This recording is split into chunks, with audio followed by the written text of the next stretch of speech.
Selamat pagi. Kita yuk membaca majalah Bobo ya. Majalah Bobo, majalah anak-anak seperti ini.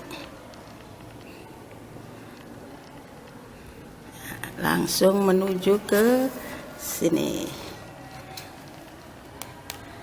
Lukisan terakhir oleh Veronica Widyastuti. Apa lelang? Gak salah kalau kita pergi ke sana, tanya Ota sambil menyendok es krimnya. Sebenarnya kita bukan mendatangi lelang itu, tapi mendatangi Jos. Dia kan mau pindah rumah bersama keluarganya, jawab Taras. Memangnya barang-barang apa yang dilelang, tanya Luna. Banyak, daripada keluarga Jos repot membawa barang-barang mereka ke Jepang. Mending dilelang di sini kan. Jos, teman komplek geng Lotria, akan pindah ke Jepang bersama keluarganya. Hari Minggu ini mereka akan mengadakan lelang di rumahnya. Jos mengundang geng Lotria untuk ke sana. Taras dan ketiga temannya mengayuh sepeda masing-masing menyusuri jalanan komplek. Hari masih pagi, angin segar bertiup dari perbukitan di sekeliling kompleks mereka, membuat rambut Luna dan Kiria berkibar-kibar. 10 menit kemudian mereka sudah memarkir sepeda di depan rumah Jos. Hai, aku sudah menunggu kalian.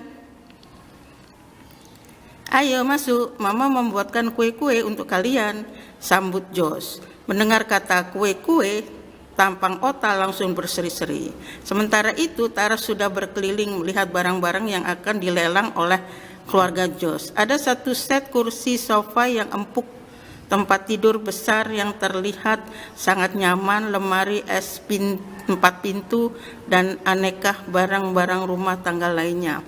Ada yang menarik, tanya Jos. Taras tersenyum sambil menunjuk sebuah lukisan seorang anak kecil yang tertawa terbahak-bahak melihat badut di depannya. Lukisan itu lucu sekali, mahal ya? Tanya Taras. Jos tersenyum. Seleramu boleh juga. Tapi aku enggak yakin kalau kamu mau membelinya. Itu lukisan seorang pelukis bernama Jefferson, orang Belanda yang tinggal di Indonesia. Pelukis itu terkenal loh. Kalau kamu tertarik membeli lukisan itu, harganya 20 juta. Jos tertawa melihat Taras yang tersentak kaget. Jangan kaget begitu, lukisan itu memang mahal karena itu lukisan terakhir Pak Jefferson sebelum dia meninggal akibat bencana letusan Gunung Krakatau tahun 1883.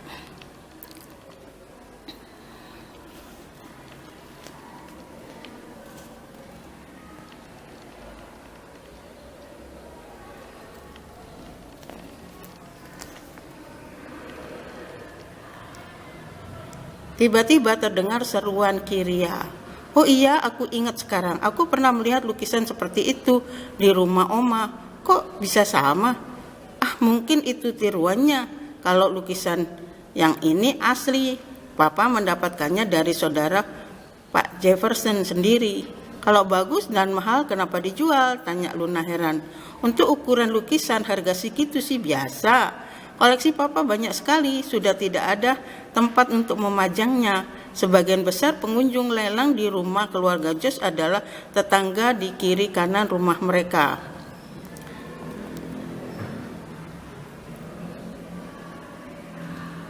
Ada juga beberapa kenalan orang tua Jos yang datang. Karena harga jualnya jauh di bawah harga pasar, barang-barang lelang pun cepat terjual. Berkali-kali Taras melirik lukisan Pak Jefferson, tapi lukisan itu masih tetap terpajang rapi di tempatnya semula. Lukisan itu belum laku juga, komentar Taras. Belum selesai Taras berkomentar, seorang laki-laki terlihat memegang-megang lukisan itu. Kelihatannya dia tertarik. Taras menyenggol teman-temannya.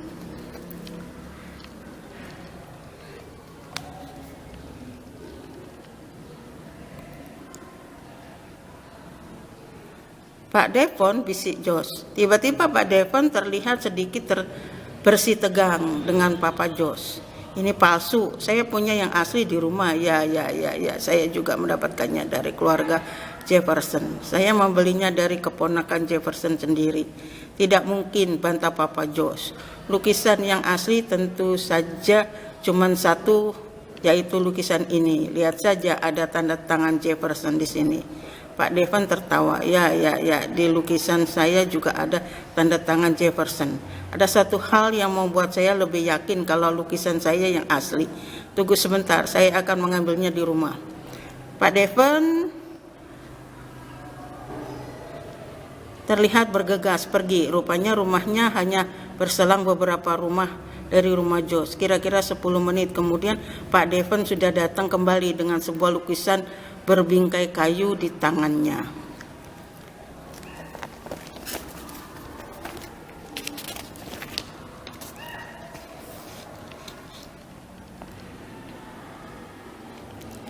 Wow, sama persis, seru Taras. Pak Devon tersenyum. Tidak nak, ada perbedaan di antara kedua lukisan ini. Lukisanku asli, sedangkan lukisan milik ayah temanmu ini palsu. Tidak mungkin, potong Papa Josh. Aku kenal baik dengan Dick, anak dari sepupu Jefferson. Dia tidak akan mungkin memberikan barang palsu padaku. Laki-laki itu menunjukkan sebuah tulisan di sudut belakang lukisan itu. Lihat, ini adalah tulisan Jefferson sendiri yang menunjukkan lukisan ini asli. Anak-anak mengamati lukisan kecil-kecil di sudut belakang lukisan di bawah tanda tangan Jefferson. Lukisan terakhirku sebelum bencana Krakatau 1883. Papa Josh pucat melihatnya. Jadi aku telah tertipu. Padahal belum pernah sekalipun Dick mengecewakan aku. Dia sahabatku di sekolah dulu. Taras mengamati kedua lukisan itu. Keempat temannya melakukan hal yang sama. Kedua lukisan itu memang sama persis. Lukisan milik Papa Josh juga ditandatangani oleh Jefferson, tapi tak ada kalimat seperti yang tertulis di lukisan Pak Devon. Hanya ada angka tahun 1883 yang tertulis di bawahnya. Kalau begitu lukisan ini tidak ada harganya, seru Papa Josh kecewa. Tiba-tiba Kiryat berteriak, "Tunggu, aku tahu lukisan mana yang palsu. Lukisan milik Pak Devon yang palsu." Pak Devon kaget. Tidak mungkin, bacalah sendiri tulisan ini. Ini benar-benar lukisan terakhir Jefferson sebelum dia meninggal karena bencana Krakatau. Apakah ini tulisan Pak Jefferson sendiri? Tanya Kiria. Tentu saja, sahut Pak Devon. Berarti Pak Jefferson bukanlah seorang pelukis, melainkan seorang peramal, kata Kiria sambil tersenyum. Taras ikut tersenyum mendengarnya. Ya, aku tahu sekarang, ramalan Pak Jefferson sungguh hebat, sambung Taras. Apa maksud kalian? Tanya Pak Devon. Taras tersenyum, lalu mulai menjelaskan. Kalau tulisan ini benar-benar ditulis oleh Pak Jefferson sendiri, bagaimana dia bisa tahu kalau itu adalah lukisan terakhirnya? Dan bagaimana dia tahu kalau Gunung Krakatau akan meletus? Pasti tulisan ini ditulis setelah Gunung Krakatau meletus dan Pak Jefferson sudah meninggal pada saat itu. Jadi ini bukan tulisan Pak Jefferson. Tepat, sahut Kiria. Ini wajah Pak Devon yang memucat. Padahal aku membeli lukisan itu seharga 25 juta, gumamnya. Kali lain aku harus lebih berhati-hati. Taras dan ketiga temannya pun hanya bisa memandang Pak Devon dengan penuh sesal.